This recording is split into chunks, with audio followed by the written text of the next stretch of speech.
Hi guys. तो देखिए हमारा टॉपिक जो चल रहा था कार्य और समय, दो पार्ट मैंने बना दिए हैं, तीसरा पार्ट है और इसमें भी टॉपिक हमने लिया है कार्य और समय से रिलेटिव। खास तौर से टीजीटी एग्ज़ाम के लिए बहुत ही इंपॉर्टेंट क्वेश्चंस है।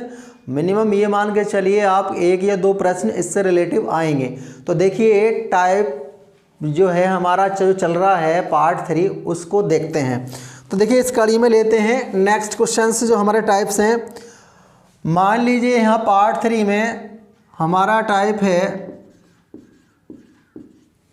चौथा टाइप मान लेते हैं आप।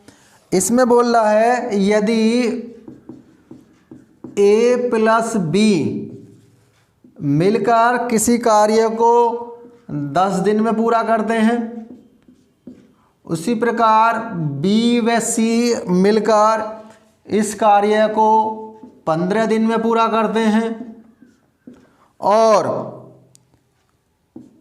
a प्लस बी प्लस सी यानी तीनों मिलकर उस कार्य को 8 दिन में पूरा कर लेते हैं।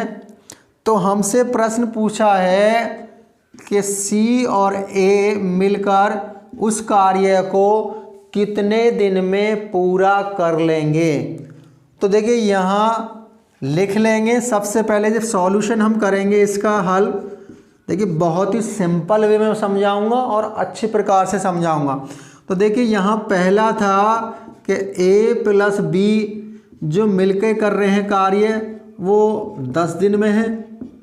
दूसरा है b प्लस सी जो है उस कार्य को 15 दिन में पूरा करते हैं और उसके बाद में है कि तीनों मिलकर इस कार्य को 8 दिन में करते हैं। तो ये स्टेप हम लिख लेंगे। अब आप क्या करेंगे कि इन तीनों का आप लैसे ले लेंगे, यानी जो आपकी नंबर है 10 का, 15 का और 8 का, इसका अगर हम लैसे लेते हैं तो ये हमारा 120 आता है। अब आप क्या करेंगे कि इस लैसे को इन नंबरों से कट कर देंगे कि ये नंबरों से कितनी बार कट जाता है। 10 से बात करते हैं तो ये 12 बार कटता है। 15 से अगर बात करते हैं तो ये 15 अट्ठे 120 8 बार कट जाएगा और 8 से अगर बात करते हैं तो ये 15 बार हो जाएगा। तो इसका मतलब यहाँ अगर देखते हैं कि a प्लस बी प्लस सी इसका जो है वो 15 दिन में तीनों कवर कर रहे हैं और हमसे जो पूछा गया है c और a के बारे में पूछा गया है, यानी b वाला पार्ट हमें हटाना पड़ेगा। तो इसका मतलब b की वैल्यू हमें चाहिए।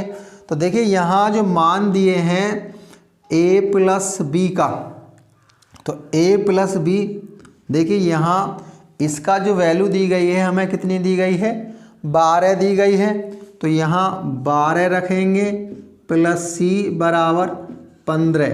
अगर हम c का निकालते हैं तो 15 माइनस 12 यानी 3 डेज के लिए हमारा लागू हो जाता है। अब यहाँ से उसी प्रकार हमें a और चाहिए, तो a और चाहिए तो इसका मतलब हम क्या करेंगे, यहाँ से b प्लस सी की वैल्यू रख देंगे। तो देखिए यहाँ से समझ लेंगे कि आपका a प्लस बी प्लस सी ये आपका 15 है। हमने c का 3 निकाल लिया है। अब देखिए हमें चाहिए कहाँ क्या इसमें a का और चाहिए, तो a के लिए b प्लस सी रखना पड़ेगा और b प्लस सी अगर आप देखते हैं यहाँ सेकंड पर तो इसके कितने आते हैं, 8 आते हैं। तो यहाँ से आप रखेंगे a प्लस बी प्लस सी का आप रखेंगे 8 बराबर 15। तो यहाँ a का जो मान होगा 15 माइनस 8 यानी ये हमारा 7 रहने वाला है। तो यहाँ से a और c हम निकाल चुके हैं, लेकिन प्रश्न में पूछा है c प्लस a। तो देखिए यहाँ c प्लस a अगर करना है तो सबसे पहले क्या करेंगे, जो हमारा लैसे है हम उसको रख देंगे। तो लैसे हमारा जो है 120 है, बटे में जो आपको रखना है कि c और a का टोटल क्या था। तो देखिए c की अगर बात करते हैं तो यहाँ 3 है। एक ही बात करते हैं, यहाँ 7 है और दोनों का अगर हम सम करते हैं तो 7 प्लस यहाँ पे में सी की वैल्यू है तो सी का आपका 3 है, 3 + 7 तो इसका मतलब 120/10 0 से 0 कर लेंगे तो यहाँ हमारा 12 डेज इसका आंसर हो जाता है। तो यहाँ C + A का जो आंसर है दोनों का कार्य वो 12 डेज का हो जाता है। तो देखिए यहाँ फिर अगला टाइप देखेंगे इसी में। ये टाइप जो है इससे भी इम्पोर्टेंट रहने वाला है। तो यहाँ हम देखिए टाइप 5 की बात करेंगे और टाइप 5 जो है ये 4 टाइप से भी अच्छा इम्पोर्टेंट रहने वाला है।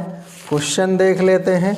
यहाँ क्वेश्चन आपका दिया है कि 40 आदमी किसी कार्य को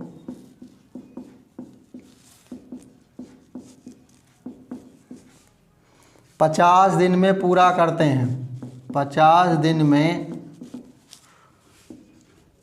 पूरा करते हैं।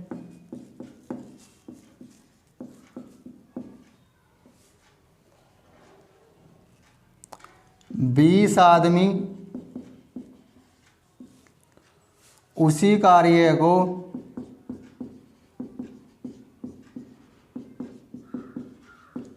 कितने दिनों में पूरा करेंगे, ये हमसे प्रश्न पूछा है। तो देखिए यहाँ इस प्रकार का प्रश्न देखने में आपको हार्ड लगता है लेकिन बहुत ही सिंपल वे में इसको बताऊंगा। तो देखिए यहाँ इसने बोला कि 40 आदमी हैं तो आदमी का तात्पर्य है मैन से शो करेंगे। किसी कार्य को 50 दिन में, तो 50 का मतलब ये हमारा क्या हो गया, डी हो गया। उसके बाद में यहाँ फिर इसने आदमी बोला तो आदमी के लिए यहाँ एम का प्रयोग करेंगे। अब ध्यान रखना है ये पहले नंबर पे था तो यहाँ 1 लगाएंगे, पहले आदमी, ये पहले दिन थे तो ये D1 हो गया और यहाँ पर ये दूसरे आदमी है M2 है और कितने दिनों में, तो इसका मतलब हमसे यहाँ D2 पूछा है। अब देखिए यहाँ 2 व्यक्ति हैं, 2 दिन का कार्य करा है तो यहाँ हमारा जो देखिए ट्रिक रहने वाली है इस प्रकार के प्रश्नों के लिए। तो सीधी ट्रिक है M1 D1 बराबर M2 D2। अब देखिए M1 M2 तो आपके आदमी हैं और D1 D2 आपके डेज हैं, तो रख लेते हैं। M1 की वैल्यू आपकी 40 है गुणा D1 की वैल्यू आपकी 50 है, बराबर में चलते हैं। M2 की बात करते हैं तो यहाँ 20 है, D2 हमारा नहीं है, वही हमें फाइंड करना है। देखिए जब भी इस प्रकार की कैटेगरी आती है तो ये देखते हैं सबसे पहले हमें वैल्यू किसकी फाइंड करनी है। देखिए वैल्यू आप हो सकता है कि लेफ़्ट साइड की फाइंड करने के लिए आ जाए या ऐसा भी हो सकता है कि वैल्यू आपको राइट साइड की आ जाए, जैसा कि इस प्रश्न में है D2। तो देखिए अब मान लीजिए D2 निकालना है तो उसके पास का जो नंबर है वो अदर साइड में डिवाइड करेगा। कहने का मतलब जो पार्ट निकाल रहे हैं उसके पास में जो संख्या है वो दूसरी तरफ भाग करेगी। तो यहाँ रहने वाला है 40 गुणा 50 और बटे में आपका 20 और यहाँ पर ये आपका D2 रह जाएगा। तो यहाँ 20 से इसे हम 2 बार कट कर देंगे तो यहाँ D2 जो आपका हो जाएगा 2 की जब 50 में गुणा करेंगे तो 100 डेज, यानी ये हमारा आंसर हो जाएगा। तो आशा करता हूँ ये दोनों वीडियो मेरे अच्छी लगी हो।